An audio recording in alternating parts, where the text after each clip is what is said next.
Here in our farm, we have between 20 and 30 wild Eastern American black walnut trees. These are real common in our area and in Kentucky and all over the Midwest. And they produce a ton of free, delicious, nutritious nuts. They're really similar to what you'd buy in the grocery store. Those are English walnuts. The main difference being that I'm sure everyone can agree that the black walnuts have a much more intense and delicious flavor. In this video, I'll show you how we process black walnuts on our farm in 2023. Last year was our first year on the farm and our first experience ever with walnuts. I'd say we processed maybe like 50 pounds in shell over several weeks, which was significantly less than what we did this year. Not only did last year seem to be just a bad year for walnuts, but we had no idea what the heck we were doing. This year, in addition to being a bit more experienced, we also have a few tools that we didn't have last year, which have easily tripled or quadrupled our efficiency. So the first step is collecting all the nuts. They're ripe when they fall off the tree, and they can sit on the ground for a couple weeks and still be fine. The outer green husk is really hard when unripe on the tree, and when it's ripe, it becomes a bit softer, and it'll fall to the ground with a little bit of wind. As it sits on the ground, it'll turn this blackish brown, and they can get really mushy.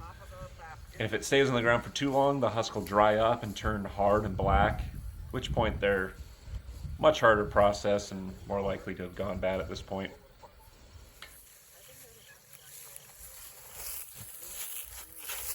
On our property, only one of our walnut trees is on a mowed lawn. The rest are either in the forest or out in the pasture where the grass is tall. Here, we're picking up walnuts in the pasture. Where the grass is shorter, we can use the garden weasel nut gatherer, but mostly we just pick them up by hand and put them in these 5-gallon buckets and then load them up in the back of the truck. Okay, here are all the walnuts we picked up in about 30 minutes. I'd say it's about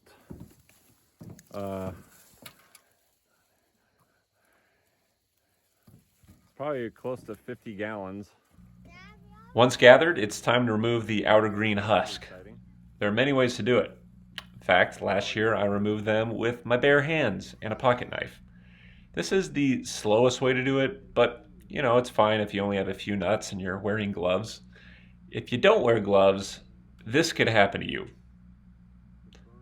Walnuts contain a compound called juglone, which is toxic to some plants and animals and humans.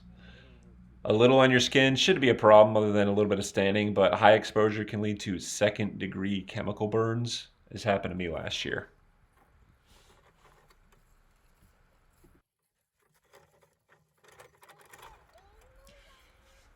This year I bought one of these old-fashioned cast iron corn shellers, which is a decent option if you're doing maybe like less than 50 gallons of nuts. Another option that I've had success with is just stomping the nuts in place in the field or in the forest and leave the husks on the ground. This is harder for kids to do and can get a little messy and can be a bit more taxing on your body, but overall I think it's actually faster than doing it in 2 steps with the corn sheller. I've seen several other techniques online, including running the nuts over with your car, using cement mixers, and other custom-built contraptions powered by either a large electric motor or hooked up to the back of a tractor.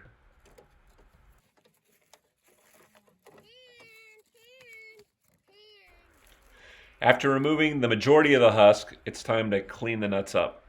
To do this, I took an iron garden stake and modified it into an agitator that connects to my drill.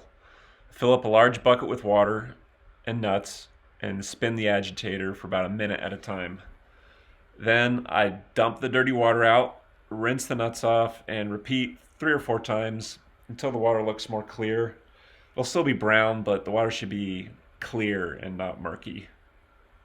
between each rinse, I'm tossing out the floaters, because if the nut floats in water, it's pretty much guaranteed to be bad. And if it sinks, it's a very high likelihood that it'll still be good.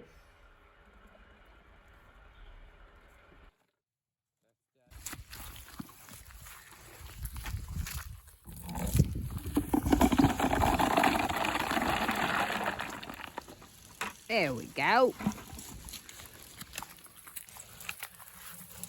That's perfect.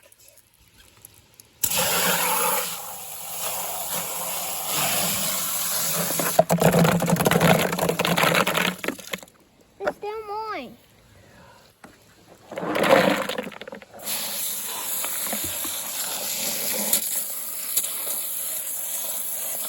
And we just do 3 or 4 rounds of this, and they come out pretty good. So that's good. Back up. Stand back, then. It's very unstable.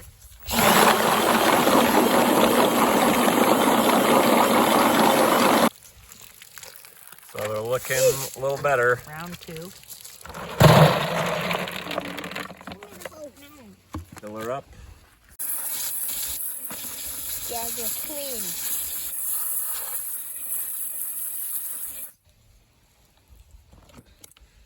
Why not escape?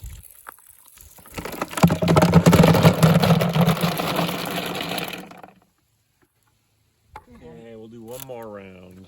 That's round 3.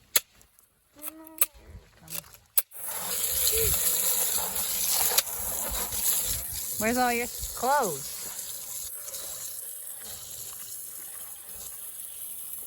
Christmas pants? Yeah. Christmas kitties. Hey! Will, flatten your back out. Huh? Can you flatten out your back? Yeah, there you go. And then put your knees back, Yeah. not all the way, just like that. Flatten your Feel a back. stretch in your back there. Okay, that's enough. That looks weird. Yeah, that's good. Okay, if there's any floaters, they're no good. Floaters, throw them in the woods.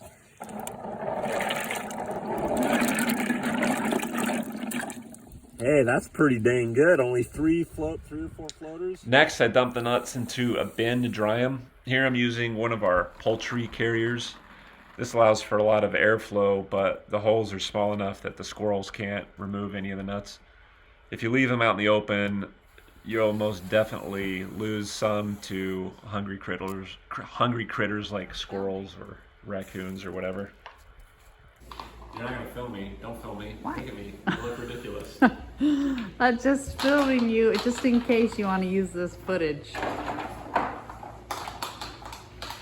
Please.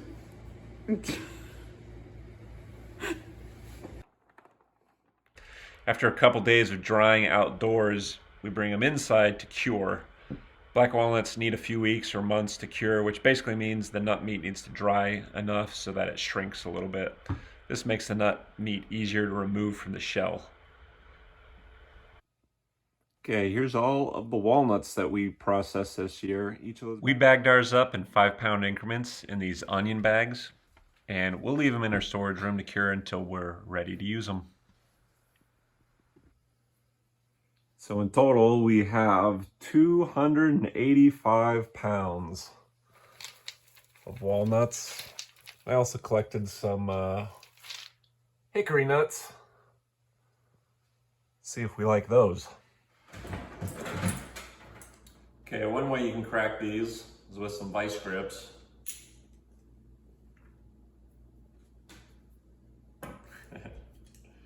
And adjust it so it's just a little bit bigger.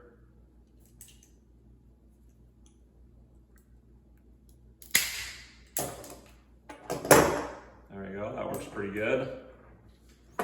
But I have to readjust it every time as the nut sizes change. This is Grandpa's Goody Getter, and it automatically adjusts to the size.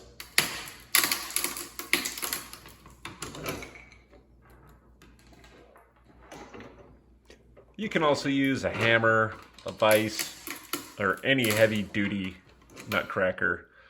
A normal nutcracker won't be sufficient. We've been pretty happy with Grandpa's Goody Getter. I think it's about as fast as is possible without using a motorized nutcracker with a hopper.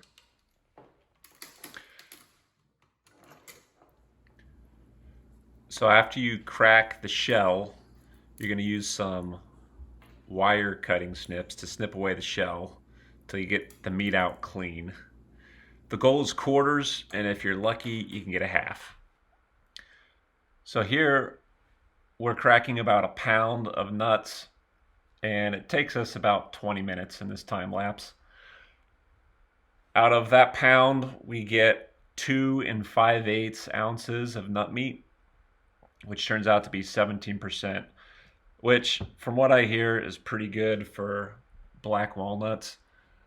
Typically, I think you can expect 15% or even less. If you have improved varieties, you can get over 20 or 30%, but we're happy with the results here. Okay, so you can see what we got. I'll just put them in a colander with some pretty big holes.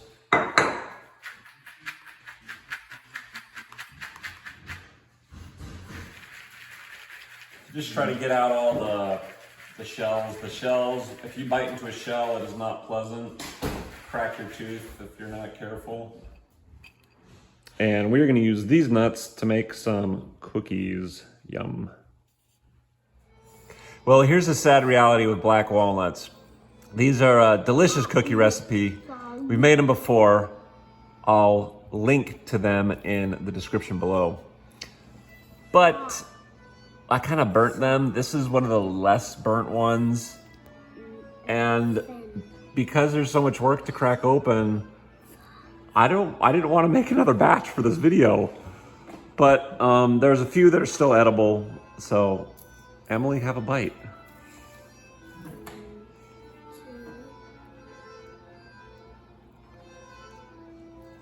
Is it good? And that lovely sound is my son playing the accordion upstairs.